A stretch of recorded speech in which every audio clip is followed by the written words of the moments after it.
Finish the sentence. The 49ers will go as far as their blank takes them. I mean, this is a tough one here because, I really want to say quarterback, but I'm not going to because I believe the limiting factor, regardless of who's quarterback, and that's going to be Trey Lance. Let's be very clear about what my opinion is on that. The 49ers will go as far as their head coach takes them. Wow. Does he outsmart himself? Can he get out of his own way? To me, he has got to commit to Trey Lance, and he has got to design an offense that works for Trey. It's all about making Trey comfortable back there. It's all about the progression of Trey Lance. It is all about the quarterback position. The 49ers just needed moderately better quarterback play last year, and they would have made it to and won the Super Bowl. I believe that Trey Lance is capable of that, but I do think that Kyle bears some responsibility for Trey's success. So part of that is making sure that Jimmy isn't sitting there causing splits in the locker room or the freaking fan base. Again, I go back to this idea. Yes, Trey's a tough kid. He can handle all the added questions, all the added pressure. But I want to know, why do we need to add this stress? It seems unnecessary at this point. Let's set him up for success. It's a good answer. I mean, it's the right answer. Kyle Shanahan's decisions are the reason the Niners are as good as they are and the reason the Niners haven't been able to get over the hump. I mean, that's pretty much who the Niners are. I'm going to go a different answer here, but this answer is a symptom of his decision-making, a symptom of this offseason. He's a terrific play designer. I have a feeling with an entire offseason, him dedicating his brain power to the Trey Lance offense, he could come up with some really cool stuff. So even with the most creative play designer, even with the most dangerous weapons in Debo and Kittle if he's healthy and Ayuk, even with all of that, nothing works without a good offensive line. The best ideas fail without a good offensive line. The best playmakers can't get the ball without the best quarterbacks get hurt without a good offensive line. Or maybe you don't need a good offensive line, but if you have a bad offensive line, it can undo everything. And the Niners made a decision to downgrade their offensive line this year. They just did. That's a fact. I mean, I don't understand why. They just did. Like they lost two starters and brought in Ray McCloud. And they're like, we're just going to bank on some backup stepping up. Well, that's what they did in 2020. And I think some people feel the reason the Niners weren't good in 2020 it was all Nick Mullins' fault. Well, Jimmy got hurt. Jimmy wasn't there. Why did Jimmy get hurt? Because the offensive line was freaking a joke. It wasn't all Jimmy's fault because then Mullins got hurt too. I mean, if you go back and look at teams that gave up the most quarterback hits, the Niners were up at the top of the league. That's not the quarterback's fault. A lot of people blame the quarterbacks. A lot of victim blaming in 2020. The quarterback should have got rid of the ball quick. No, offensive line freaking matters. And the big problem in 2020 was no center. They had no center. They had a massive liability at center. Massive.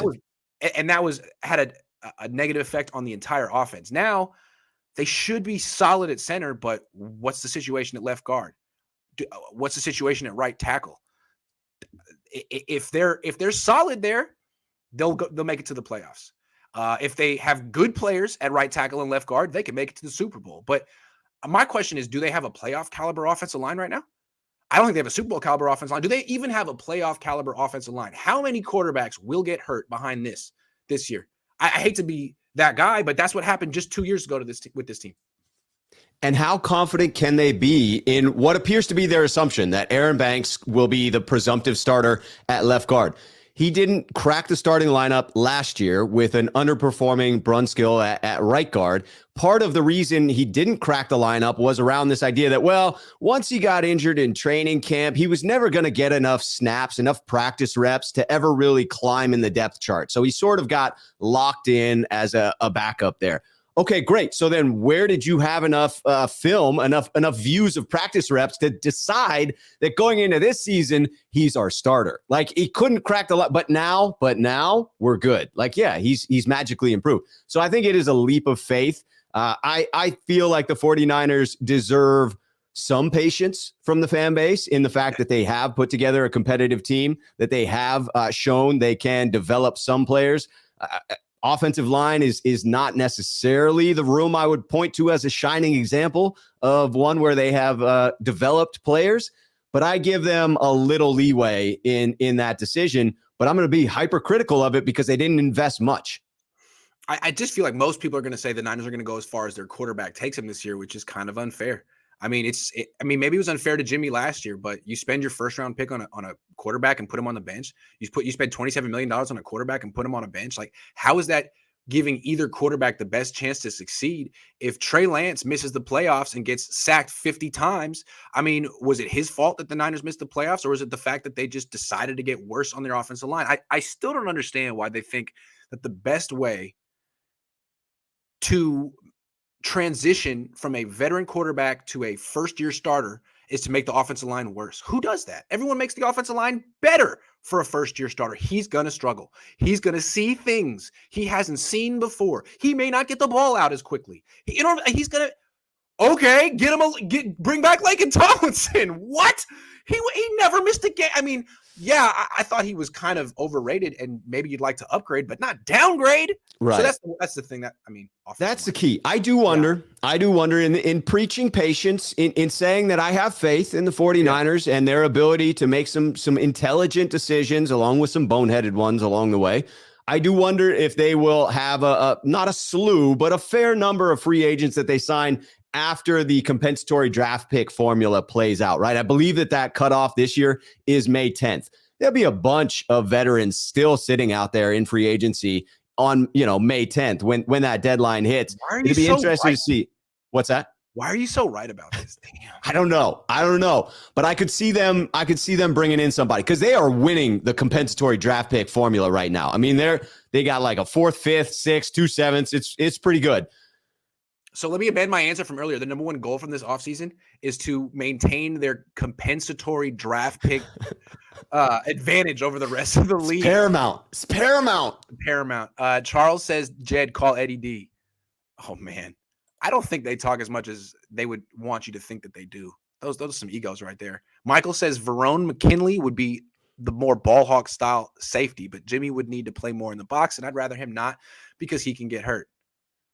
True. That is fair. That is true. I like true. Jimmy in coverage. Seahawks signed Cap. Haha. Not today. Wouldn't it be funny if Kaepernick got signed today of all days? People are like, no, I'm serious. That really happened. It would be great if Jimmy got traded today on April Fools. Come on, Niners. Tinker says the Niners will go as far as their Grant Cohn takes them. I wish. Quality control. Dude, you got underrated. A big role, Grant. Underrated. Big role. Yeah. I mean, listen, if it weren't for you and your words of chiding towards Deebo Samuel, do you think he would have had the season he had last year? No. He played the video of you talking trash, and that fed him throughout the offseason. That's why I'm concerned about him and the 49ers this upcoming year. Now that I'm blocked, I worry that he won't get the necessary fuel that I provide. But that fuel has shifted to George Kittle, who now has to hear about being traded on a regular basis is going to drive himself to the brink of destruction just to prove that he's got it left in the tank. I'm shorting the rest of your career. I'm betting heavily against you. And what's funny is the last time I told him what to do or bet against him 2 years ago when he was coming back from that broken foot, I told him not to play, just to practice a little heart out. He called me out. He was like, oh, you told me not to. Well, I'm going to play my little heart out for you. So you know what? Do it this year, buddy. Do it. Come on, George. Prove me wrong. Do it.